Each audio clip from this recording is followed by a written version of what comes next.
nous observons, c'est 50 mm. Et ce que nous avons eu, les 29 et 30, va au-delà de 200.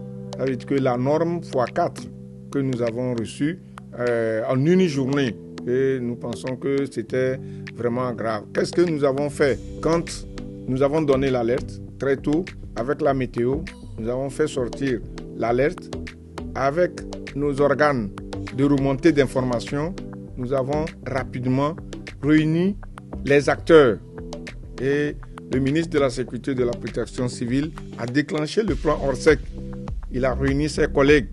Et au niveau de l'agence, nous avons aussi fait des réunions avec tous les maires des 13 communes de Lomé pour pouvoir voir qu'est-ce que nous pouvons faire ensemble. Au niveau des ministères sectoriels, chacun en ce qui le concerne a fait aussi ses réunions et avec la coordination, nous avons pu avoir les résultats que nous avons aujourd'hui. Au quartier Abatame et où nous sommes rendus, et nous avions constaté qu'il y avait une défaillance électrique.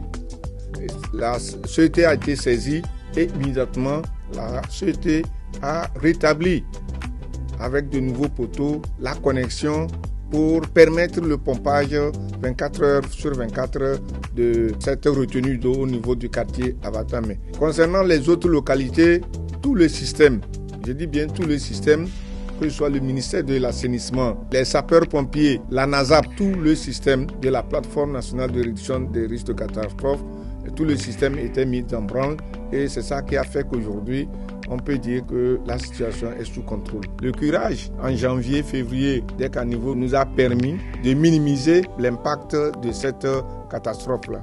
Donc, fortement que les mairies continuent la sensibilisation de la population pour ne pas occuper les zones à risque, puisque ces zones à risque-là ont été identifiées par le gouvernement des zones à ne pas occuper. Il faut que la culture du risque soit intensifiée au niveau des populations. Donc les populations doivent contribuer à leur propre sécurité en remontant les informations à travers les numéros verts.